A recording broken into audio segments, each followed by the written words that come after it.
The breaking point. I never thought betrayal could sound so ordinary. It was just one sentence. I'm marrying him. Your voice was calm, almost kind, like you were offering me tea. The room felt too still. The clock on the wall ticked once, and I felt it like a hammer in my chest. I stared at your mouth. I watched the words sit there like a stain that would not wash out. I don't understand, I said. My voice sounded small, like a child asking for another minute of sleep. Say it again. I'm marrying him, you repeated. Next month. My throat closed. The apartment smelled like rain from my wet jacket and the garlic noodles we had cooked an hour ago. I could still see the bowls in the sink, the two forks touching like they were holding hands. It made me angry. It made me want to throw them against the wall and hear them break. Why are you telling me like this? I asked. Like you're reading the weather. You asked why I've been distant. I'm answering. You stood by the window with your arms folded. You looked like a statue that someone had dressed in my favorite sweater. I don't want to lie. You already did. Silence crawled over us. I could hear my own breath. I could hear the apartment upstairs. A dull thud. Someone dragging a chair. I looked at you again and tried to find the person I loved. I looked for the tiny scar on your chin, the one from when you fell off your bike as a kid. I saw it. It was still there, but it did not help. The person I loved had your face, your hands, your way of tilting your head, and yet she was not here. How long? I asked. You closed your eyes. A few months. A few months. I laughed without humor. So while I was planning our trip, while I was saving for a ring, you were... What? Choosing a date? A dress? I told you I wasn't ready, you said, softer now. I told you I needed time. You didn't listen. I listened, I said. I just thought time meant we grow, not that you trade me. You flinched. Don't say it like that. How should I say it? I stepped closer. Teach me. Tell me the right words to cover a knife. It's not like that. Then what is it like? You looked at your hands, then out at the wet street. A car passed, spraying water. He can give me stability. I repeated the word. Stability. Yes. I thought love could be that. Love is not a plan, you said. It's a feeling. Feelings change. Plans keep people safe. Safe from what? I asked. From me. From the way life collapses, you said. From the bills, from the fear, from the nights you stare at the ceiling, wondering if rent will clear. I'm tired of hoping. I'm tired of waiting for one day. I need today. Told you I was close, I said. I put my hand on my chest. My heart tried to punch its way out. I told you work was getting better. I told you my idea was taking shape. You said you believed in me. I did. I do. But belief does not pay electricity, you said. He can. He, I said. He has a name. You hesitated. Does it matter? Say it, I said. Make it real. You looked at me and looked through me. Armin. The name sounded heavy. It hit the floor between us like a brick. I imagined it breaking the tiles. I imagined it cracking my ribs. I felt stupid for the image. Then I felt angry at myself for feeling anything at all. How did you meet him? I asked. At a work event. And you fell in love in a few months? You shook your head. It's not about falling. You climbed, I said. You stared at me and I saw a flash of pain or maybe guilt. It was a thin flash, like lightning far away, easy to miss if you blinked. I won't apologize for wanting a life that doesn't scare me. And I won't apologize for wanting you, I said. The words were out before I could stop them. They sounded desperate. I hated them, but they were true. You swallowed. I do care about you. You can keep the care, I said. I wanted the life. I know. I had plans. I said, I had a ring picked out, not expensive, but it was... Please don't, you whispered. Don't make it like that. Like what? Honest? Cruel. Cruel, I repeated. I'm the cruel one. I didn't say that. You didn't need to. Another silence, the kind that eats the air. Did you cheat? I asked. The words came from somewhere deep and cold. They felt like I had opened a trap door under my own feet. You didn't answer right away. Your sighs filled with a strange light, like you had walked into the wrong room and were trying to pretend it was the right one. What would it change if I say yes? You asked. It wouldn't change the past, I said. It would change how I heal. Then, yes, you said. I'm sorry. The room tilted. I put my hand on the table to hold the world still. My fingers touched the ring of water your tea mug had left. I wanted to wipe it away. I wanted to leave it there forever, a small proof that something warm had once existed. How many times? I asked. Does that help? Yes, I said. Twice. You said, I'm not proud of it. I nodded slowly. I felt like someone had turned down the color of the world. Where? A hotel, you said. Your voice shook now, just a little. It was after the second work event. We were drunk. The next morning I wanted to tell you, but then I thought, if I tell you, I will break everything. And then, when I didn't tell you, I had already broken it. That's the truest thing you've said, I said. You wiped your eye with your sleeve. I didn't want to hurt you. You chose to, I said. You drew the line and walked over it. I was tired of lines, you said. I wanted doors. And he had keys, I said. You didn't argue. You didn't have to. The answer sat between us like an open suitcase. I walked to the sink and turned on the water just to hear another sound. I washed the two bowls slowly, even though my hands shook. The water ran hot, then warm, then cold. When I finished, I dried my hands and stood there for a full minute. I turned off the tap. The quiet came back like fog. When did you plan to tell me? I asked. Were you going to send an invite? You winced. I was going to tell you tonight. That's why I asked you to come early. So I could leave. Early, I said, so you could sleep. I haven't slept in days, you said. Me neither, I said, but for a different reason. You took a step toward me. Please, don't hate me. I won't give you that, I said. Hate is still a kind of tie. What do you want me to say? You asked. Your voice cracked. Do you want me to say I'm a monster? I can. I will. But it won't help. I don't want a label, I said. I want the truth, and I want myself back. You took both. I didn't take yourself, you said. You did when you made me small, I said. When you made me feel like I was always a step behind, always catching up, always not enough. I started speaking softer so I wouldn't scare your dream. I started shrinking so your fear could breathe. I never asked you to shrink, you said. You didn't need to, I said. You taught me with your silence. You rubbed your temple. I was drowning too. And you reached for the nearest boat, I said. It wasn't me. I'm sorry. I breathed in. I breathed out. Do you love him? You looked at the floor. I don't know. Then why marry him? I know I don't want to be afraid anymore, you said. With him, the fear is quiet. And with me? With you, the fear is honest, you said. Loud, always there, like an alarm that never stops. I nodded because I understood. I hated that I understood. So this is about money. It's about time, you said. It's about the years you spend hoping and how heavy hope can get. It's about the way my mother looked at the empty fridge and laughed so she wouldn't cry. It's about never wanting to see that look again. I would have kept your fridge full, I said. Maybe not with imported cheese, but full. You almost smiled and then you didn't. I know you would have tried. And I love that about you. It's just, trying is not the same as being sure. I can't give you sure, I said. No one can. He can give me more of it, you said. And the cost? I asked. What does it cost you to marry a man you don't love? I didn't say I don't love him, you said quickly. I said I don't know. Maybe I could. Maybe you could, I said. And maybe I could wake up tomorrow and not remember your voice. Maybe. You wrapped your arms around yourself like you were cold. I didn't come to fight. I didn't either, I said. I came because you asked me to. I asked because I respect you, you said. Respect me by keeping my name out of your excuses, I said. Don't say you did it for me. Don't say it was kindness. Own it. Say you wanted a faster life and you took it. Your chin lifted. I wanted a faster life and I took it. The words hit me hard and clean.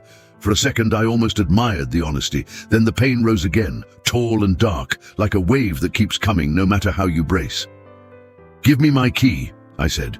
You pulled the key from your pocket. It had a tiny charm I gave you last winter, a metal moon with a scratch on it. You placed it on my palm.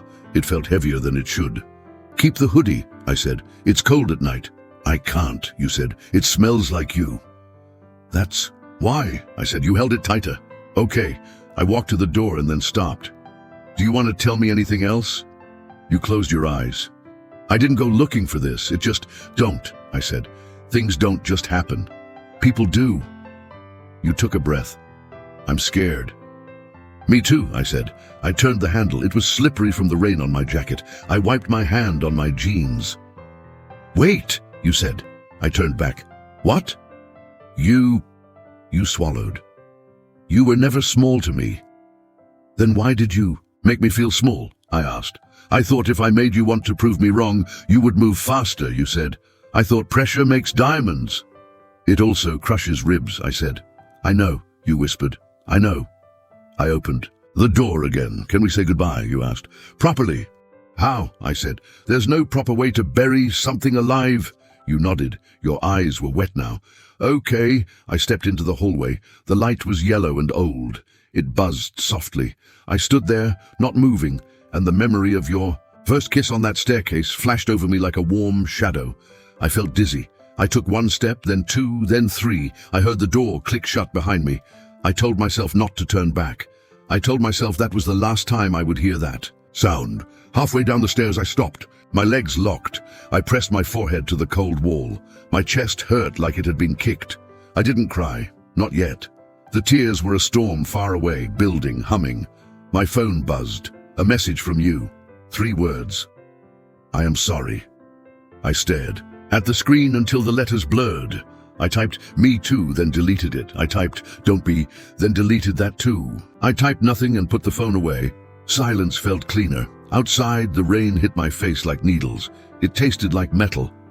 I walked without a destination, just to feel my feet.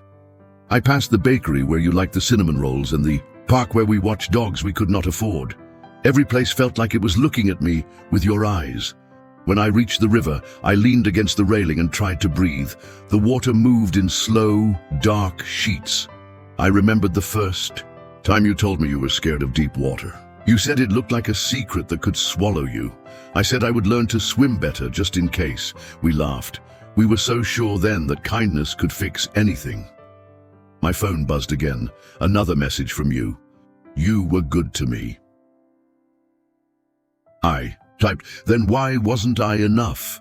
I stared at it. I deleted it. The wind pushed my hair across my eyes. I let it stay there for a moment like a curtain so the city could not see me. I spoke out loud and my voice surprised me. I'm still here. It sounded stubborn. It sounded like a promise to myself. I liked it and hated it at the same time. I walked back in the rain. Every step felt like a decision. When I reached home, the apartment was full of your ghost, your cup on the table, your hair tie on the shelf, your laugh trapped in the cushions. I scooped up everything I could find that was not mine and put it in a box. The box was not big, but it felt endless. I put the box by the door and sat on the floor with my knees up. I thought about calling a friend, but this story had only 2 people in it, you and me. I did not want a third voice. I did not want advice. I wanted a hole to climb into until the sky looked different. I picked up my notebook instead. The page was blank. I wrote, I am alive. Then I wrote it again and again. The letters looked stronger each time, like they were learning to stand. The storm inside my chest finally broke. I put my face in my hands and I cried, loud and ugly, with the kind of sound that makes you cough. I cried until my throat burned and my eyelashes stuck together. I cried for the person I was yesterday, who believed in the clean line between right and wrong, between love and not love, between us and them. When the tears slowed, I heard the clock tick again. The sound was steady. It almost felt like a friend. I washed my face and looked in the mirror. My eyes were red, but they were mine. I touched the cold glass. You're still here, I said to my reflection. Good. The door knocked. My heart leapt out of habit. I froze. I knew it was you. I knew it the way you know when a storm is about to hit, even when the sky is blue. I opened the door a little. You stood there with your hood up, rain on your cheeks. You looked smaller than before. You held the box I made for you, even though I had not told you about it. Somehow that made me want to laugh and scream at the same time. I forgot this, you said, lifting your wrist. The bracelet I gave you last year caught the light. I came to give it back. You don't have to, I said. I should. Okay. You put it in my hand. Your fingers brushed my skin. Heat jumped from my hand to my shoulder, then to my neck. I hated my body for still answering your touch. Can I say one more thing? You asked. You said many. One more, you said. Your eyes begged. I nodded once. Say it. You took a breath and spoke like you were walking barefoot on broken glass. I loved you. I still do in some way. But I don't trust the world to be kind to us. I don't trust time. I don't trust luck.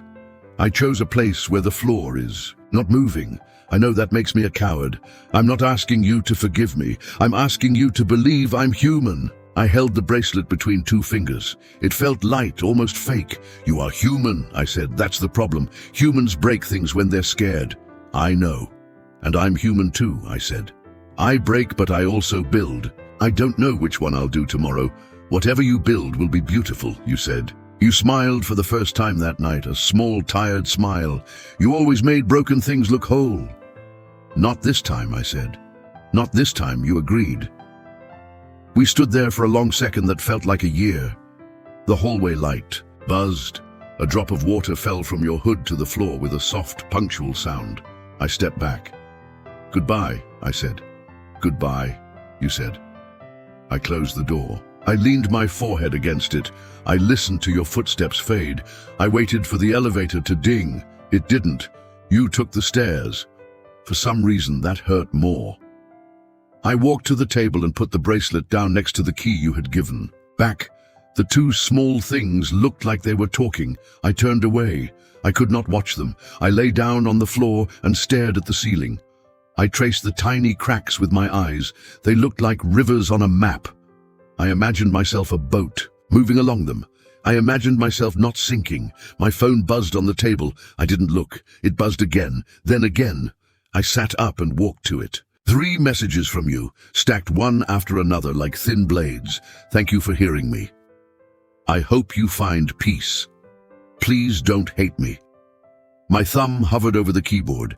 I typed, I don't hate you. I hate the choice. I stared at the sentence until the letters became shapes without meaning. I deleted them. I typed, I will be okay. I deleted that too. I finally typed one word, goodbye. I pressed send. It felt like dropping a stone into a deep well and never hearing it hit the bottom. The room seemed to exhale. I turned off the lights and sat in the dark. The city hummed, soft and far away. Somewhere, a siren called out and faded. I listened to my heartbeat. It was steady. I counted to 10. I counted again. In the dark, I spoke to myself. I am not a broken thing. I am a person who was hurt. The difference felt important. It felt like a door in a wall I had not noticed before. I picked up my notebook again. I wrote, tomorrow I will not check her page. I underlined it. I closed the notebook and put it on the chair. I set the bracelet on top of it, then changed my mind and moved the bracelet to a drawer. I did not want it near my words. I stood by the window and watched the street shine with rain. A taxi moved slowly. The driver leaned forward, tired. A man in a blue coat walked with a dog that looked like a small cloud. I smiled for the first time in hours. It was a weak smile, but it was mine. My mind replayed the night like a bad movie, your mouth saying, I'm marrying him. Your hands, tight around your elbows, the key cooling in my palm, the bracelet flashing under the yellow light. Each image felt like a nail. I let them be nails. I did not pull them out. I would build with them later, I whispered into the window, to my own blurred reflection. This is the end of something. That means it is also the beginning of something else. The sentence was simple, almost childish, but it was a sentence. I could walk on like a bridge. I turned from the glass. I walked to the bedroom, where the bed looked too big now. I did not lie in it. I spread a blanket on the floor and curled up there, like I used to do as a kid when thunder scared me. The floor was hard and honest. It told the truth. I am here. You are here. We will not lie to each other. I closed my eyes. Behind my lids, I saw a door. It was closed. On the other side of it, there was a voice, your voice, laughing at something. I would not hear. I did not reach for the handle. I turned my back to it and faced a blank wall. I told the wall a promise. I won't chase what runs from me. I won't beg for what hurts me. I will suffer, and then I will grow. My body trembled once, twice, like it was shaking off old weather. Then I became very still. The rain slowed. The clock ticked. My breathing matched it. And there, in the quiet after the wreck, I felt it. The smallest seed of something that was not hate, not anger, not even hope. It was simpler. It was stubborn and low and ordinary, like a match you keep in your pocket. It was the will to stand up.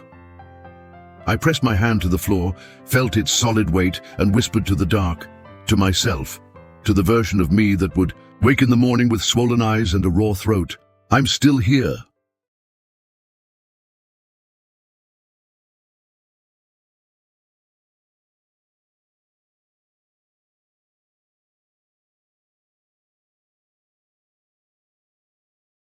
The fallout, the morning after, felt unreal, as if the night had been a fever dream I could still sweat away. But when I opened my eyes, the floor was stiff beneath my back, and the blanket was tangled around me. The empty space was real. The silence was real. The box by the door was real. I sat up slowly. My body ached, not from labor but from weight. Like sorrow itself had muscles, and it had pressed them into me all night. My mouth was dry. My eyes stung. The mirror in the hallway showed me a version of myself I didn't recognize. Swollen face, cracked lips, hair wild. I stood there staring at my reflection. "You look like someone left behind," I muttered. The words sounded ugly, but they were true. I made coffee, though I didn't want it. The smell filled the kitchen. Normally, it would remind me of you, of lazy mornings when you sat cross-legged on the counter, swinging your legs, sipping from my cup before I could. Now the smell made me sick. I poured it down the sink and watched it swirl away, black disappearing into black. Ghosts in the room. The apartment was a battlefield of ghosts. Your hair tie still clung to the shelf, mocking me. A bobby pin under the couch. Your laughter, stitched into the cushions. Even the curtains felt like they moved with your hands. I picked up the box again. I opened it.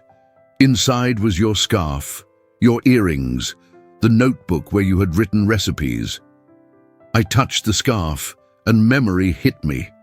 A night when you wrapped it around my neck instead, laughing, "Now you look ridiculous."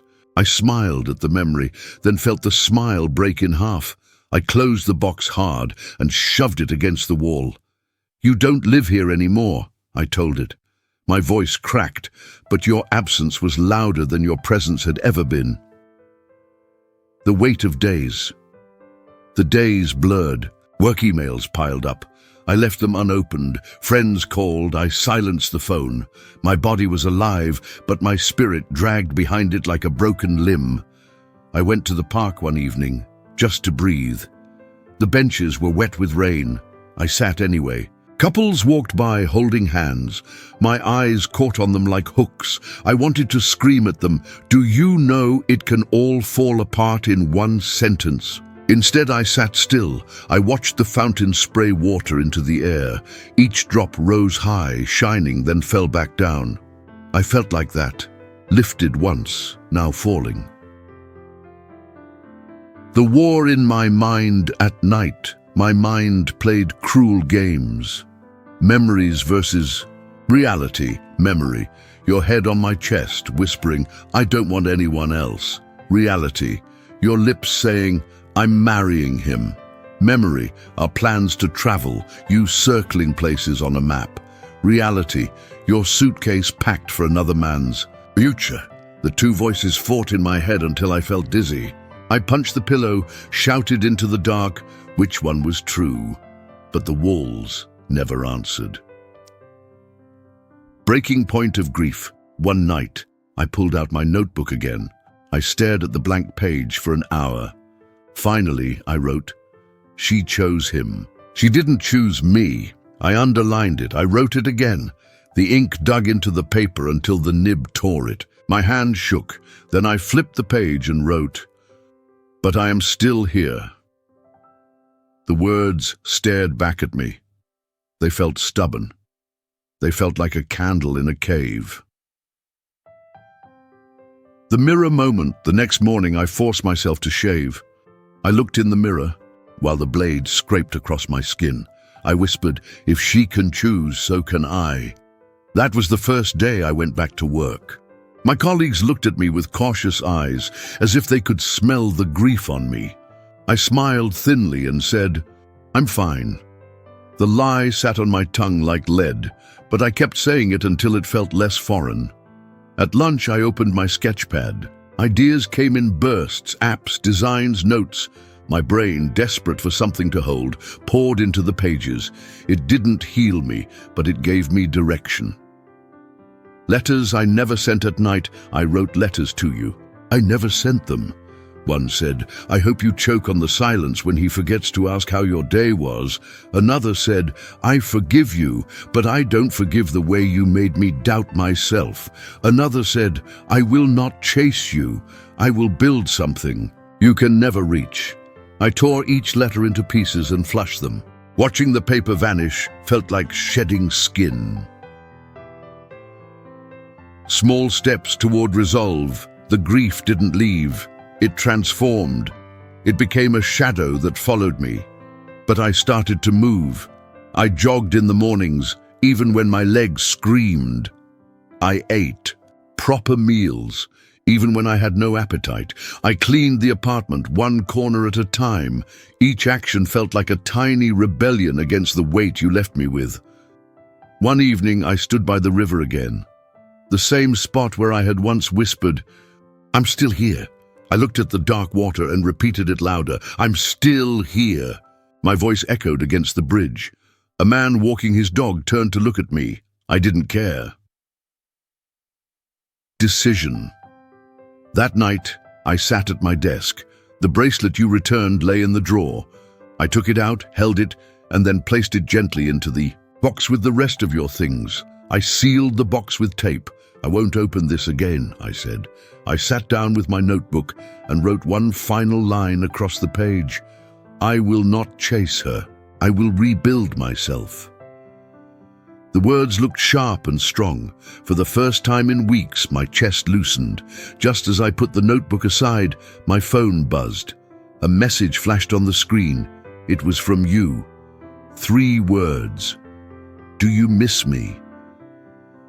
I stared. At it, my heart thudding.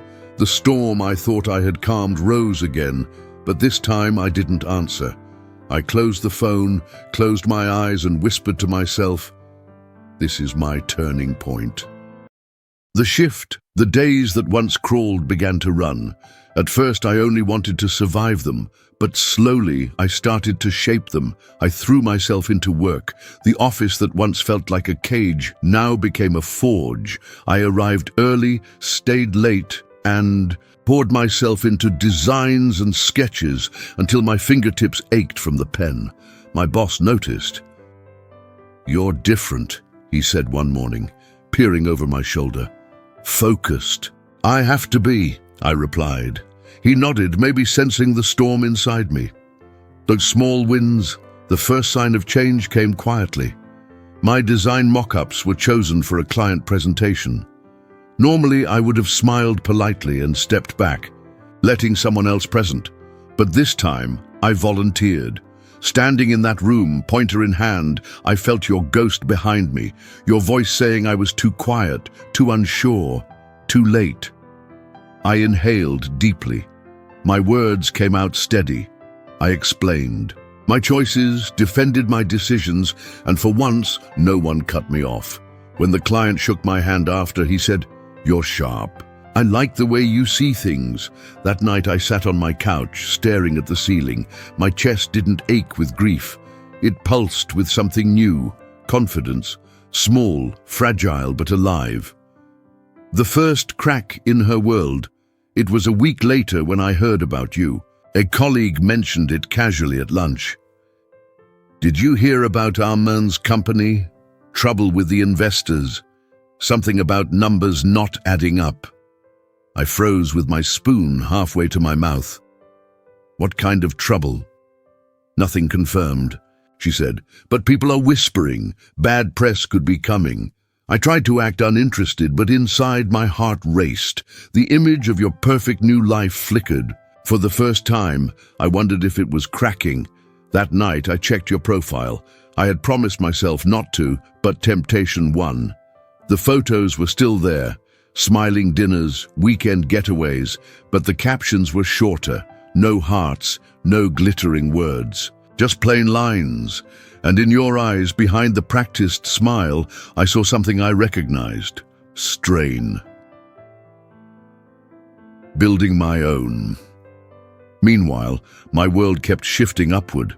I stayed late in the office building prototypes of an app idea I had carried in my head for months. A tool to turn messy voice notes into clean, structured plans. I called it Pulse. The work consumed me. Each line of code, each sketch felt like therapy. Every hour I spent building was an hour I didn't spend grieving. One Friday night, after testing until dawn, I uploaded the prototype to a small forum. By Sunday morning, strangers had left comments. "This is genius." Finally something simple that works. "When's the full version?" I stared at the screen, trembling. For the first time, people who didn't know me wanted what I made. Her message. The following week, my phone buzzed with a number I had memorized too well. I stared at it until it stopped ringing. Minutes later, a text arrived. "Can we talk?" I didn't answer. An hour later, "I saw your presentation online. You were amazing. I'm proud of you." Proud, the word stung. You had forfeited the right to pride in me. I deleted the message, but my chest burned all evening. Not because I wanted you back, but because part of me still wanted your approval. The balance shifts work kept rewarding me. My boss asked me to lead a new project. "You're the only one I trust to handle this," he said. Me, the one who used to sit quietly at the back. Me, the one you said wasn't moving fast enough. I said yes. The team respected me. They followed my lead, listened to my ideas. For the first time in years, I felt like the room belonged to me. Meanwhile, whispers about Arman's company grew louder. Articles surfaced, accusations of fraud, risky investments, lawsuits. His smile in the photos started to look forced. And you? Your profile went quiet. No new posts, no vacations, no declarations of love. I wondered if your safe floor was starting to crumble. Another attempt one evening, just as I was preparing to sleep, my phone buzzed again. "It's not what it looks like. I'm okay. Don't believe the rumors." I stared at the message. My fingers hovered over the keys. I wanted to type, "Then why are you texting me?" But I didn't. I put the phone down. I turned off the lights. The temptation of old wounds yet, even in silence. Your presence returned in dreams. I dreamed of our kitchen, the bowls of noodles, the warmth of your scarf. I woke sweating, gasping, furious at myself. I wanted to hate you. I wanted to forget you. But the truth sat sharp in my chest. I still cared, even if I didn't want to. It made me angry. At you, at myself, at the world. But anger is fuel. I poured it into Pulse. I coded until sunrise, until my eyes burned, until the app grew beyond what I thought I could make. The breaking news came on a Thursday morning. Headlines screamed, "Arman's fund investigated for fraud." I clicked the article, my hands shaking. The story was everywhere. Financial mismanagement, investor walkouts, pending lawsuits. Photos of Arman in expensive suits now looked like costumes, and you, there you were, caught in the background of a leaked picture, your face pale, lips pressed tight. The world saw you standing beside him as the walls collapsed. For the first time, I didn't feel jealousy. I felt distance, like watching a movie I had once starred in but no longer cared about. My rise. That same day, a tech blogger discovered Pulse. They wrote, "A small but promising app is gaining traction. Built by a young designer, Pulse might be the tool we've been waiting for." Overnight, downloads spiked. My inbox filled with curious investors, eager strangers. I sat at my desk, staring at the numbers. Tears blurred my eyes. Not grief, something else. Relief, validation, proof. I whispered, "This is mine." Her call. That night, my phone. Ring again, it was you. I almost declined. "Almost," I answered, holding my breath. Your voice trembled. "I saw the article about your app. You're really doing it. Yes, I said. My tone was calm, clipped. I'm happy for you, you said. I always knew you could. No, I said. You didn't. That's why you left. Silence. Then a whisper. I made a mistake. My heart pounded. I wanted to scream at you. I wanted to ask if Arman was still keeping you warm at night. I wanted to throw your mistake back into your face, but I didn't. Instead, I said, "It's too late." You inhaled sharply. "Please, don't say that." I hung up. Resolve. After, I sat in the dark, shaking. The old ache tried to crawl, back, but over it, stronger, rose a different feeling. Clarity. Your world was crumbling. Mine was being rebuilt. The balance had shifted. For the first time since the night you left, I wasn't the one drowning. I was the one swimming. I looked at my reflection in the window. Don't stop now, I told myself. This is only the beginning. Cliffhanger. I turned back to my laptop. Emails from investors glowed on the screen. My chest surged with adrenaline. Then my phone buzzed one more time. A message from you. Can I see you just once? I stared at it, my fingers hovering. The old wound throbbed. The new strength burned. I didn't answer. Not yet. But I knew the final storm was coming. The final confrontation. I told myself I wouldn't answer. I told myself your words couldn't touch me anymore. But when I saw that message, "Can I see you just once?" I didn't delete it. I didn't reply either. I carried it like a stone. In my pocket, heavy and quiet. Days passed and the world around me changed again. Pulse was no longer just a project, it was becoming a company. I had meetings lined up, investors interested, emails piling higher than I could read. My days were full, my nights were longer. And yet, beneath all the noise, your voice echoed. Just once. The decision. It was a Tuesday evening when I finally gave in, not to you, but to myself. I knew if I didn't meet you, your shadow would stay with me forever. I needed to see you, not to take you back, but to bury what was left. So I sent 3 words, tomorrow, coffee, noon. Your reply was instant. I'll be there. The meeting place. I chose a small cafe by the river, the kind of place you always avoided. You liked polished places with chandeliers, where the coffee came in cups too small to satisfy. This cafe smelled of roasted beans and rain-damp wood. The tables were scratched, the windows fogged, the music soft. It felt honest.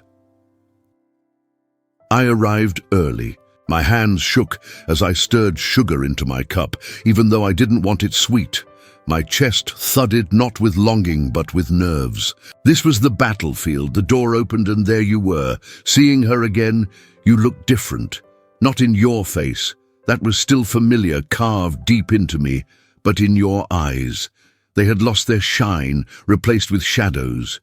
You wore a coat too heavy for the weather, as if trying to shield yourself from more than just the wind. For a moment the past pulled at me.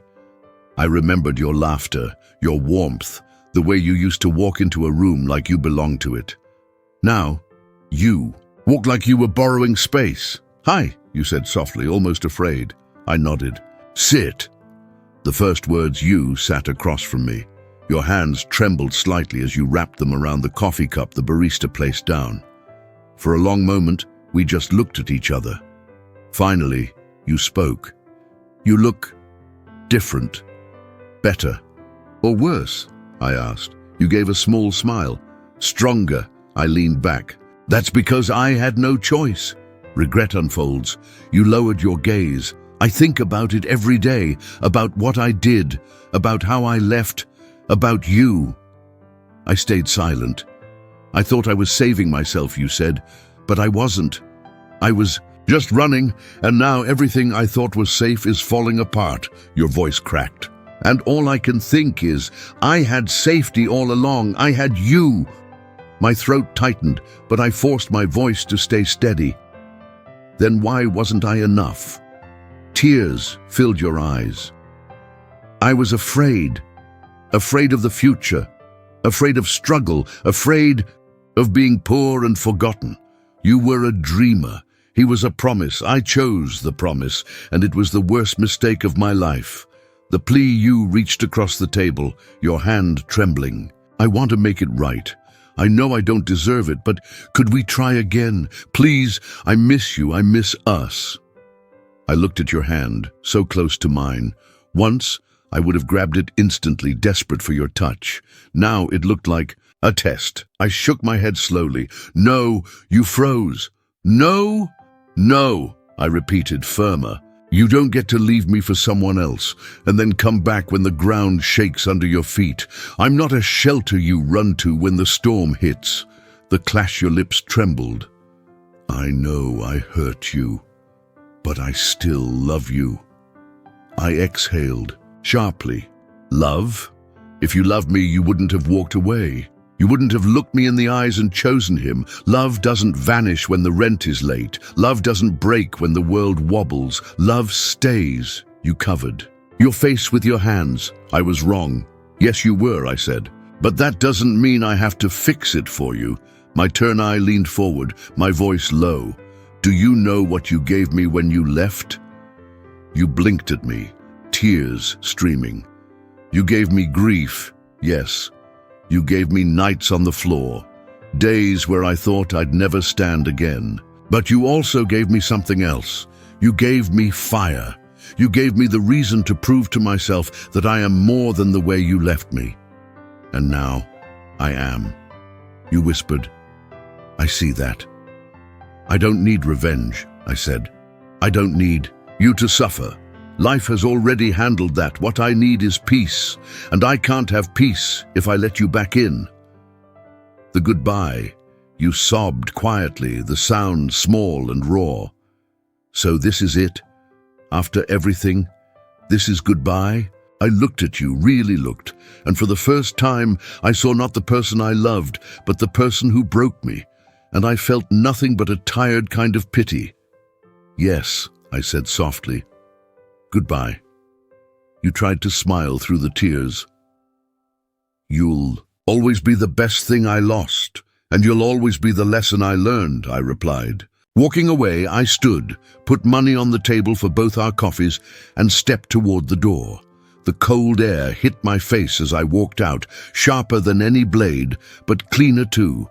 Behind me, I heard your chair scrape, but you didn't follow. You knew. Outside, the river glimmered in the sunlight. I leaned on the railing, breathing deep. For the first time since you left, the air didn't taste bitter. I whispered to myself, I survived you. I rebuilt me. Transformation, in the weeks that followed, I worked harder than ever. Pulse grew rapidly, and so did I. People no longer saw me as invisible, quiet or slow. They saw me as a leader, as someone who carried weight, who stood tall, and you disappeared from my life. No more calls, no more texts, just silence. A silence that once would have killed me, but now felt like freedom. Final reflection. One night, I found myself holding your old bracelet again. I turned it over in my palm, studied its shine, its tiny scratches. Then I walked to the river and tossed it in. The water swallowed it without a sound. I stood there smiling, not with joy, not with triumph, but with peace. For once, I didn't whisper to myself. I didn't need to. I was whole.